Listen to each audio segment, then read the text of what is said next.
SBI FD यानी state bank of India fixed deposit. अगर आप एसबीआई के कस्टमर हैं और आप अपने पैसों को एफडी में इन्वेस्ट करके अच्छा रिटर्न कमाना चाहते हैं तो आज हम आपको एसबीआई एफडी के बारे में पूरी जानकारी देंगे। इसी के साथ आपको यह भी बताएंगे कि अगर आप एसबीआई में 1 साल के लिए 1 लाख रुपए एफडी में इन्वेस्ट करते हैं तो आपको कितना रिटर्न मिलेगा। तो चलिए इस वीडियो को शुरू करते हैं। दोस्तों, एसबीआई में आप कम से कम 7 दिन और ज्यादा से ज्यादा 10 साल के लिए अपने पैसों को एफडी में इन्वेस्ट कर सकते हैं।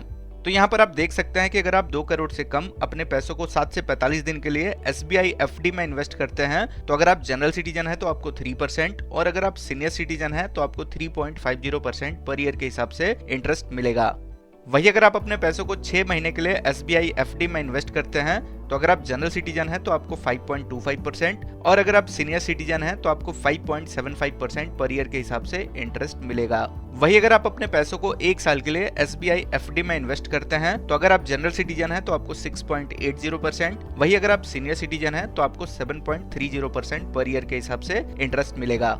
3 से 5 साल के लिए एफडी में इन्वेस्ट करने पर जनरल सिटीजन्स को 6.50% और सीनियर सिटीजन्स को 7% पर ईयर के हिसाब से इंटरेस्ट मिलता है। 5 से 10 साल के लिए अपने पैसों को एफडी में इन्वेस्ट करते हैं तो अगर आप जनरल सिटीजन हैं तो आपको 6.50%, वही अगर आप सीनियर सिटीजन हैं तो आपको 7.50% पर ईयर के हिसाब से इंटरेस्ट मिलेगा। तो यह है एसबीआई एफडी का न्यू इंटरेस्ट रेट। अब आगे जानते हैं कि अगर आप स्टेट बैंक ऑफ इंडिया में 1 साल के लिए 1 लाख रुपए एफडी में इन्वेस्ट करते हैं तो आपको कितना रिटर्न मिलेगा। तो एसबीआई 1 साल की एफडी पर जनरल सिटीजन्स को 6.80% और सीनियर सिटीजन्स को 7.30% पर ईयर के हिसाब से इंटरेस्ट ऑफर कर रहा है। तो 1 लाख का 6.80% होता है 6,800 और 7.30% होता है 7,300।